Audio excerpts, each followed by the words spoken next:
This is fascism, full stop, no doubt about it. To use that absolute power and to demand that people conform to what you want them to conform to, or you're gonna punish them. This is exactly what happened. And as much as a collective society, especially within the confines of the capital, this country is not impervious, nor has it ever been impervious to the realities and the dangers of fascism.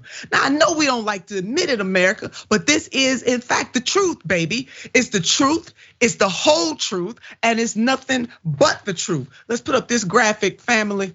The team putting up this graphic right here. This is a summation of what you need to know. Now, the mayor and I could take the whole show and break all this down for you. Dr. Eric Brown, University of New England, just in case we got some folks who don't understand what we are talking about. Even before this country was founded as these United States of America, before its founding, it was operating under fascism and anti-blackness and racism and bigotry and sexism. Just put it all up in there. But see the chart, believe your eyes. 1619, the first Africans brought to Jamestown, Virginia. Hello, somebody. So we got from 1619, right?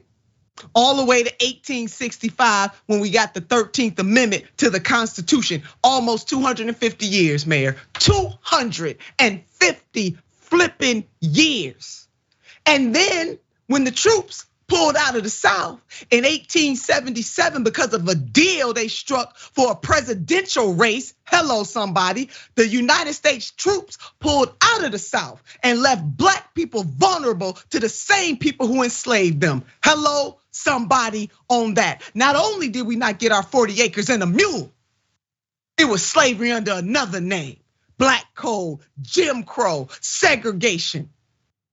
Scrimping and begging and pleading folks to treat us like human beings on the soil that we were born on. And then 1954. So Mayor, we tired. And Fannie Lou Hamer the Great said it best. We sick and tired of being sick and tired. If people don't understand this, and you got some black folks who will fix their mouths to say that was ancient history and that none of that has to do with the suffering that black people are enduring today. They are lie and the truth is not in them. And I don't care if they black, blue, purple, brown, yellow. If you don't understand this, something is wrong with you. And that wrong is something that they choose to have. This is the sleepiness that they want us to walk around with. I know this is your show, sister, but can we put me, you, and that graph back up? Can I ask for that? Because I think people don't need to let that go.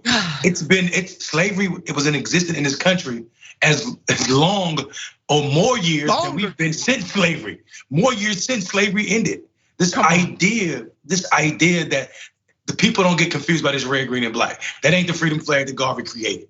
This graph is to show you what America really is. And I'm glad the slavery epic is in red, because that's blood that then just bleed for black people being and fighting and resisting. It's also the growth of all of America's economy happens because of that period.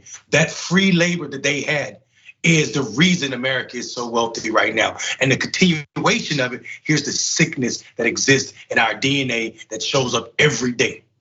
It's the same thing that freed us, allegedly. The 13th Amendment is the same thing that re-enslaved us, because there's a but in that law. And when you put a but in a law, you give grounds for what could allow that condition to continue. And that but was the criminal justice system, and we saw it happen. And that's how they re-enslaved black people. And that's what's going on right now still. This is how America's fascism looks then and now. That's it. And more black men, disproportionate to their numbers in the population, are in some way have been impacted by the criminal system, the legal system, and not in a fair way. Being fair, just, and right is one thing, but it was designed unfairly from the beginning. So you can't get good out of something that was made to be bad.